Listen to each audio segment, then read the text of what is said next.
Documentary filmmaking is a unique art form in which every creative decision you make is also an ethical one. So to help you navigate the dilemmas of what is right and wrong, in this video I'm going to dig into 5 of the most hotly debated ethical questions in all of documentary filmmaking.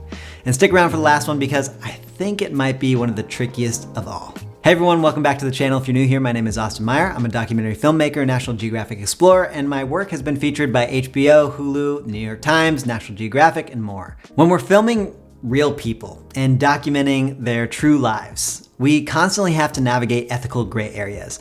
And honestly, it's one of my favorite parts of the job. I love thinking about the why behind every creative decision. I love thinking about how I, as a filmmaker, and the story I'm creating interact with and impact the people I'm filming.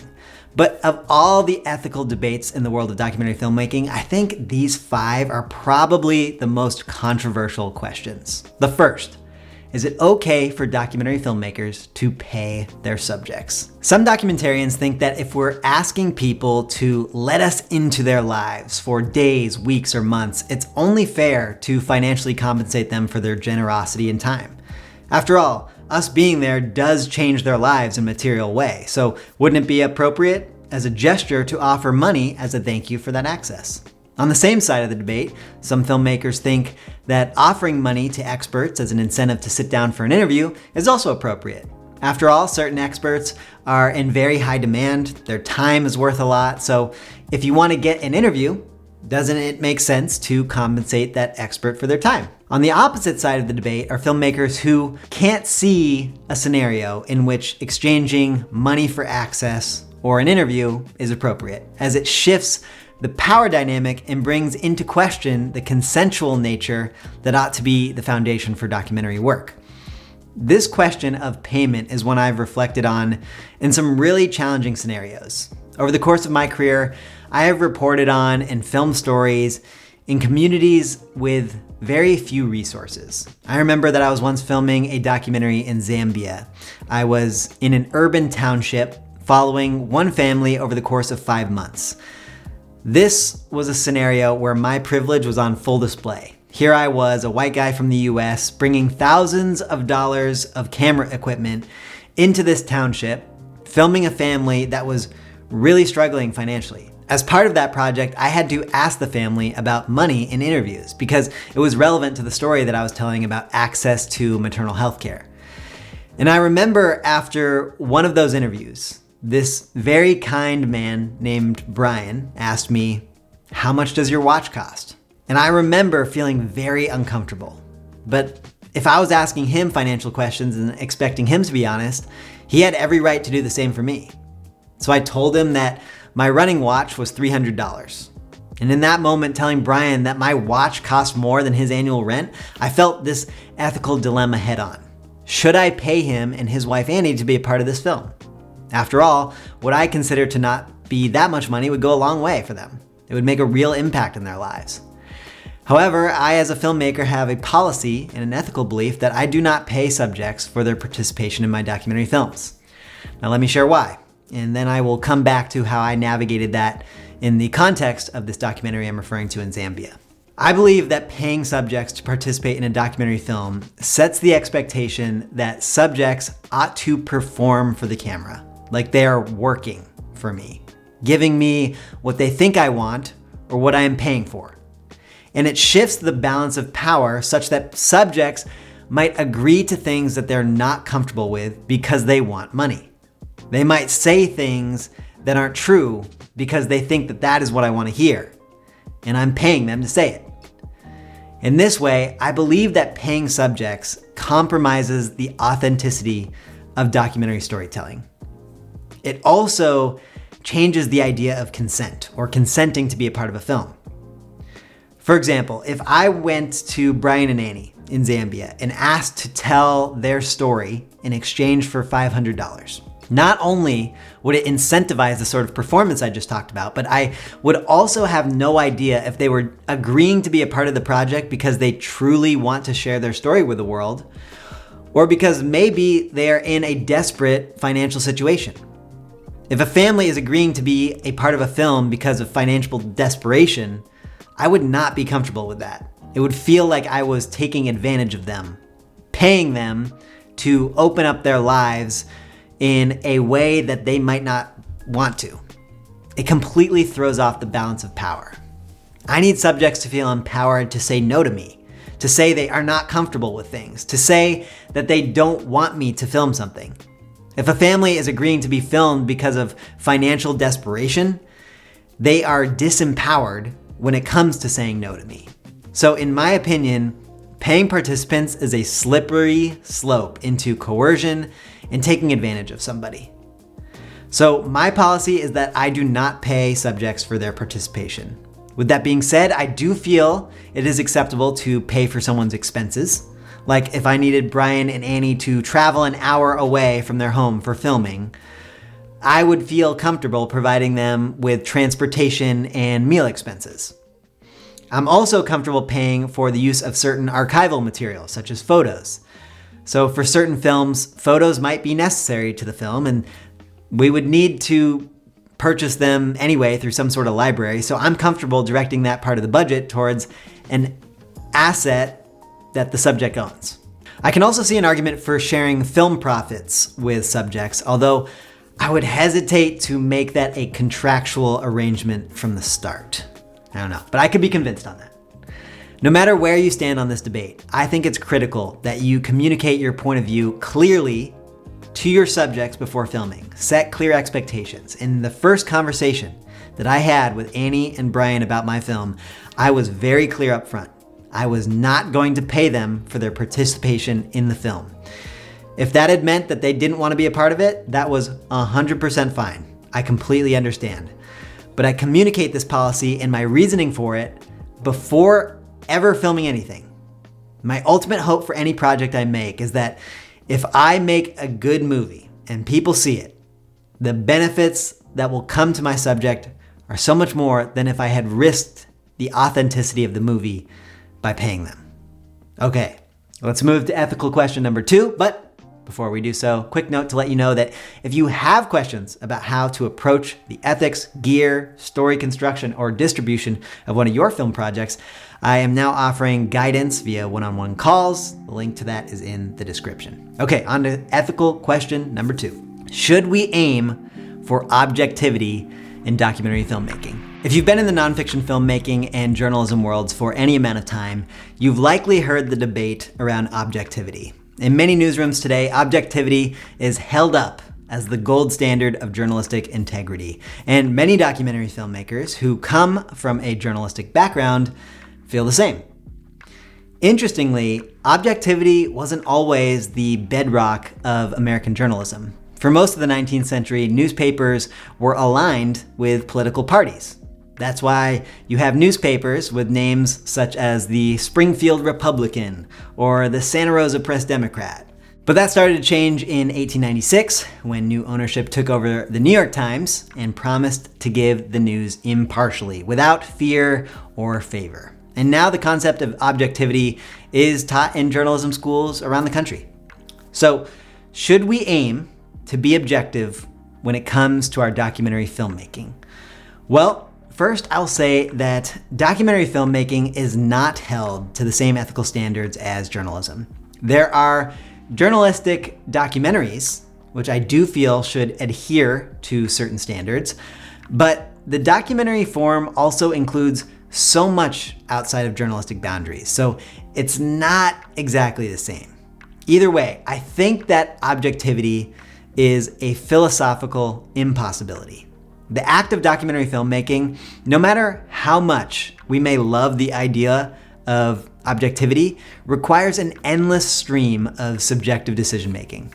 From what stories to tell, to who the characters are, to where the camera is pointing, to what resources to invest, to who to quote, to how to shape the edit. All those are subjective decisions.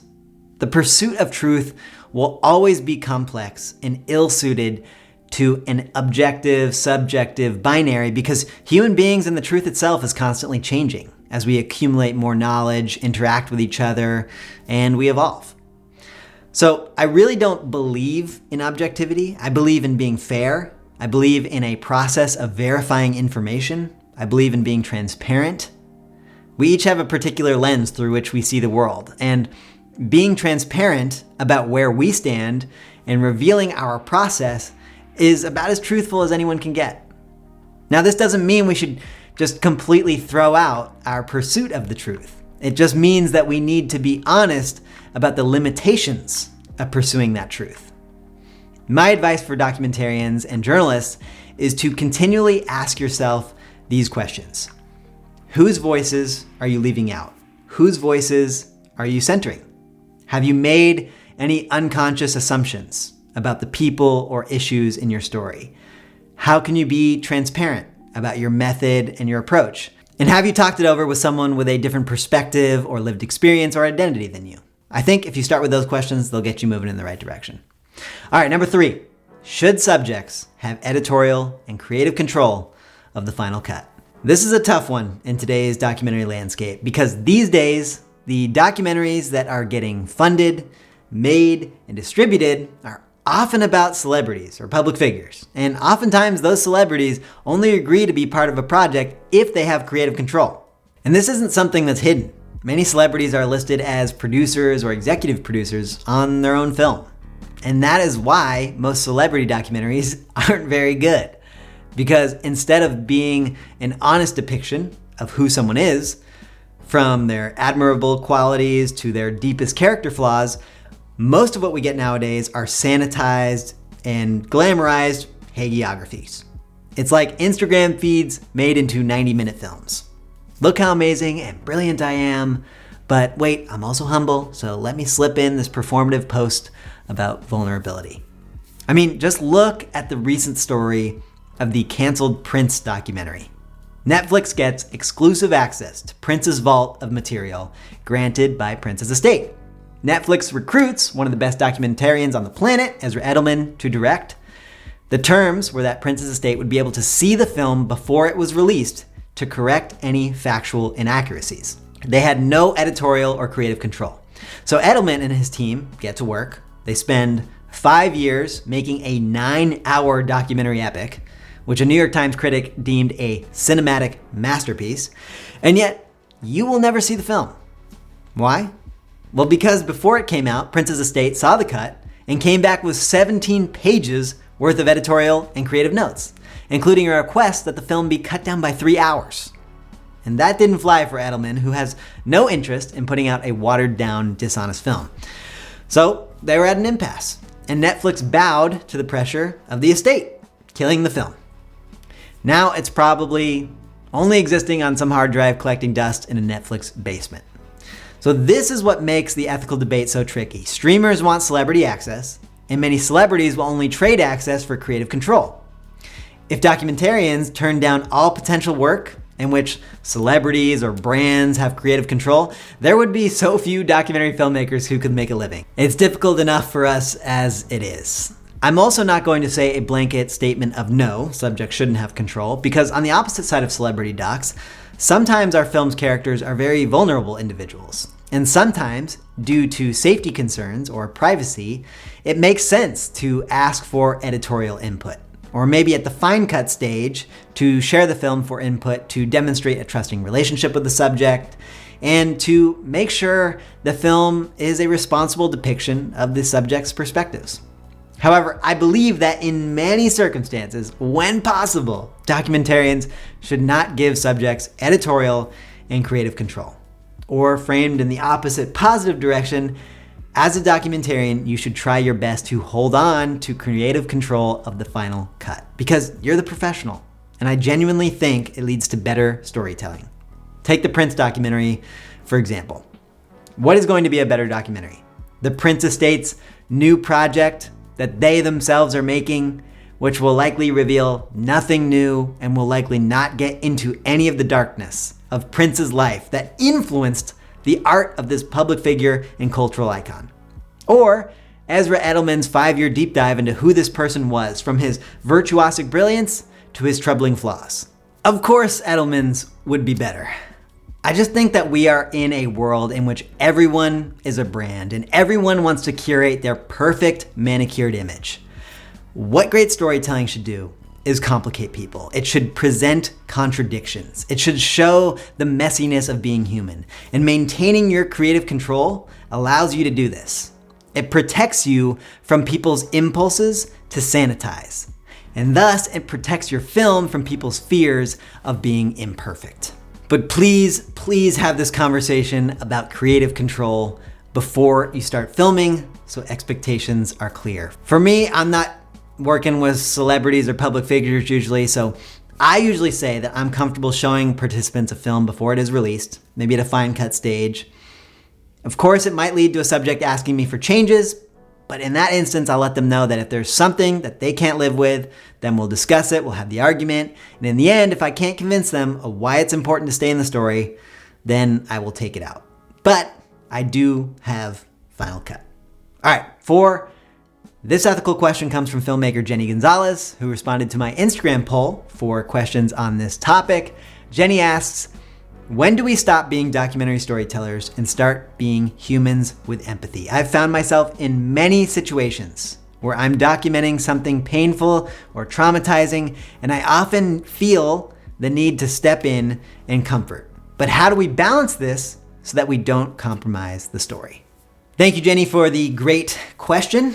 I completely hear you on this, and it's one that I've thought about a lot as well. I have filmed with people in some of the darkest and most painful moments of their lives, and knowing when to stay quietly behind the camera, or when to offer a hand in support, or when to just turn the camera off and put it down can be very challenging. There is no right or wrong answer on this one. Every situation is different, and every filmmaker has a different line. But 3 things that I would say on this. First, if painful moments are likely to arise in your film, I think you should talk about the filming of those moments with your subjects before you get there. If the moment is going to be critical to your film, share with your subject why it's important for the story and the story's goal. And then also feel free to share with them something like, if, whatever that moment is, happens, know that I'm with you and feel for you. I will be behind camera. I'm not going to interrupt in that moment. And I don't mean to be cold and distant. It's just purely for the observational nature of this film. But know that I'm with you. And if there's any moment where you need support from me or want me to turn the camera off, please just let me know and I can do that. In this way, you are helping your subject understand your role as both a filmmaker and as an empathetic human, while also giving them power to ask for support or privacy in that private moment. All right, second, if a painful moment happens spontaneously and you haven't had any of these conversations about your filming style, just use your intuition. But make sure your intuition is being formed or informed by the person you are filming. And what I mean by this is that if you're a cinematographer, don't get so caught up with camera settings, framing, and exposure that you lose connection to the person in front of camera. You have to stay emotionally connected to them such that your intuition is informed by the person, not the aesthetics of the shot. And the third thing I want to say on this is that I don't think that stepping in and comforting a subject necessarily compromises a story. We as documentary filmmakers have to acknowledge that our presence will always change the story. Whether or not we are ever on camera, we are part of the story, and we should recognize that. And I don't think that we need to hide that from audiences. We can be honest. Don't be afraid to let your human touch shine through. Don't be afraid to let your empathy shine through. Now, maybe that means putting the camera on the ground with the footage still rolling as you move into the frame and comfort the subject. Maybe that means the camera points up at the ceiling and we just hear the audio of a consoling moment. For me, that doesn't compromise the authenticity of the story. In fact, it's possible that it might add to the authenticity of the story. All right, and the last question, number 5, is it okay to tell lies to point to the truth? There's the maxim in movie making that every cut is a lie. Therefore, documentary filmmaking seems to be a paradox, an unwinding of truth built on a pyramid of lies. Think of it this way. When you are editing a subject's dialogue to eliminate pauses or coughs or ramblings, is that a betrayal of a truth? Is it obscuring what actually happened? But then again, if your viewer can't understand the information or emotions in your film because they are distracted by your subject's ramblings, what's the point? What's the point of telling the exact truth about how someone spoke at the expense of a far greater truth that your film documents? I appreciate the way Eddie Schmidt of the International Documentary Association put this one. He describes the difference that us documentary filmmakers need to navigate is that between literal truth and essential truth. A literal truth is Bob went to the market. An essential truth is Bob went to the 7-Eleven at midnight for a 6-pack because he's an alcoholic. Both may be true statements, but one is basic and without insight or analysis, while the other is more insightful due to its analysis or judgment. In my opinion, the craft of documentary filmmaking is to provide the analysis needed to reveal human insights, or the essential truths. A movie composed of literal truths would be 100% true in the strictest sense, but also quite possibly absent of real insight, while also being completely unwatchable in its pursuit of honesty. To insist on literal truth at every turn in a documentary would rob a filmmaker of his or her tools to contextualize information and character.